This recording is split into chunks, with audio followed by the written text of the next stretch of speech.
kita mau recall pembahasan kita di 2 hari yang lalu, di mana kita, membahas bahwa kalau sampai terjadi koreksi, baik lagi saya ulang lagi, kalau sampai IHSG terjadi koreksi pada saat itu, saham-saham defensif ini seharusnya akan sangat menarik sekali. Dan salah satu yang kita bahas pada saat itu adalah HM Sampurna. Memang nggak langsung gerak ya my friends, ingat ya, narasi atau yang berhubungan dengan fundamental itu butuh waktu. Bukan berarti kita ngomong sekarang besok langsung naik atau hari ini langsung naik. Tapi once dia bergerak, harusnya rally-nya berpotensi sustain atau berlanjut. Nah, ketika kita membahas mengenai HM Sampurna ini, hal yang kita bahas awal-awal adalah orang akan bilang bahwa, HM Sampurna, ini kan saham consumer goods, Pak. Pasti lama lah geraknya, nggak mungkin langsung cepat. Tapi sekalinya dia gerak, dia akan kencang. Pada saat itu kita bilang bahwa, jangan lupa, Unilever aja juga dikatakan seperti itu ya. Tapi ketika sekalinya bergerak, dia berpotensi geraknya juga lumayan besar atau besar banget. Nah, ini yang mulai terlihat di HM Sampurna pada perdagangan kemarin ya. Jadi secara teknikal Iwan udah sempat bahas, dari sisi fundamental 2 hari yang lalu kita juga sempat bahas. Apa aja sih katalis-katalis yang perlu diperhatikan sama my friends terkait dengan si HM Sampurna ini? Pada saat itu beberapa poin yang saya ingat jelas yang kita bahas adalah satu, cerita yang membaik ya.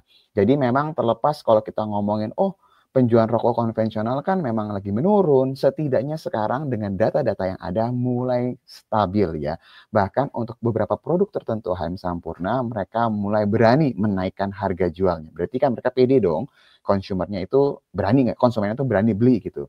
Dan yang menarik lagi adalah salah satu segmentasi penjual mereka, yaitu IQOS-nya mereka yang memang nggak ada asapnya, ini mulai memberikan kontribusi yang besar pada HM Sampurna. Memang belum signifikan, tapi dari yang tadinya tidak terlalu signifikan, berangsur-angsur berdasarkan proyeksi dari research-nya Maybank itu berpotensi sampai 5%-an di tahun ini harusnya akan menjadi salah satu cerita baru. Jadi kalau tiba-tiba nanti penjualannya naik signifikan, itu akan menjadi salah satu cerita upside-nya buat HM Sampurna. Dan ingat, konsumennya rokok elektrik ini cenderung lebih tidak terlalu sensitif dengan harga. Ya, kalau harganya sekarang 30 ribuan, 40 ribu, ya dia naik 44 ribu, 45 ribu juga ya nggak masalah.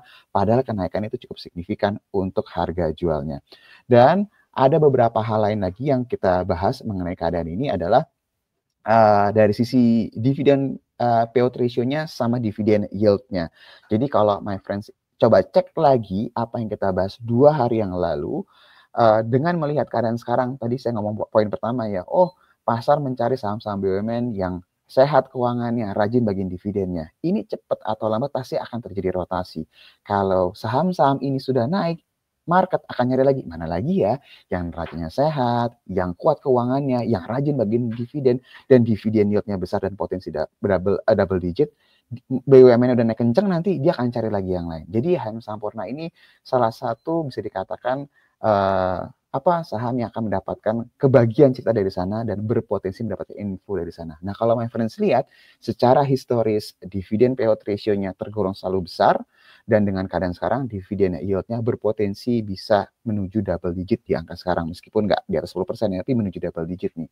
Jadi keadaan sekarang ini sebenarnya harganya masih tergolong atraktif. Nah, dengan melihat momentumnya sekarang sudah mulai bergerak, ya seharusnya potensi kenaikannya bisa berlanjut ya my friends ya. Jadi kalau yang sudah pegang duluan, yang udah beli 2 hari yang lalu, congrats, tinggal nanti ditentuin tuh support terdekatnya di mana. Selama di atas support kuatnya, harusnya rally-nya masih berlanjut. Itu Yul, update dari saya kembalikan lagi ke Yul.